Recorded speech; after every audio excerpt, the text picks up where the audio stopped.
পুরস্কার মূল্য ছিল $1 মিলিয়ন। ভারতীয় টাকায় তা প্রায় 9 কোটির মতো। এই পুরস্কার জিতলেন একজন শিক্ষক। হ্যাঁ, 2026 সালের James education global teacher prize, যেখানে বিশ্বের 139টি দেশ থেকে প্রায় 5,000-এরও বেশি মনোনয়ন এসেছিল। সেই বিশাল তালিকা থেকে নির্বাচিত হলেন ভারতের মুম্বাইয়ের শিল্পী তথা শিক্ষিকা রুবাল নাগি। একটা তুলি আর একটা স্বপ্ন, এই দুটোকেই হাতিয়ার করে তিনি বদলে দিয়েছেন লক্ষ লক্ষ শিশুর ভবিষ্যৎ। দুবাইয়ের ওয়ার্ল্ড গভর্নমেন্ট সামিটে তার হাতে এই সম্মান তুলে দেওয়া হয়। তিনি এই পুরস্কার জেতা প্রথম ভারতীয় মহিলা। কিন্তু প্রশ্ন হলো, কেন?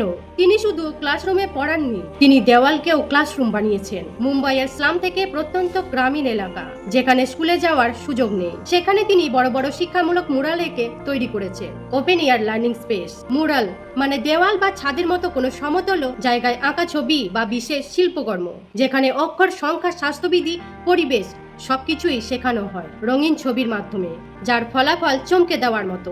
সবটাই শুরু হয়েছিল একটা বাচ্চার কথায়, আমি বস্তিতে থাকি, তাই স্কুলে যেতে পারি না। রুবাল উত্তর দিয়েছিলেন, তাহলে স্কুলই তোমার কাছে আসবে। এই গল্প প্রমাণ করে শিক্ষা মানে শুধুই বই নয়, শিক্ষা মানে অন্ধকার সমাজে আলো জ্বালানো। আপনার মতো শিক্ষকের খুব দরকার আমাদের দেশে। আমার তরফ থেকে আপনাকে স্যালিউট ম্যাডাম রুবাল নাগি। ভালো থাকবেন সবাই।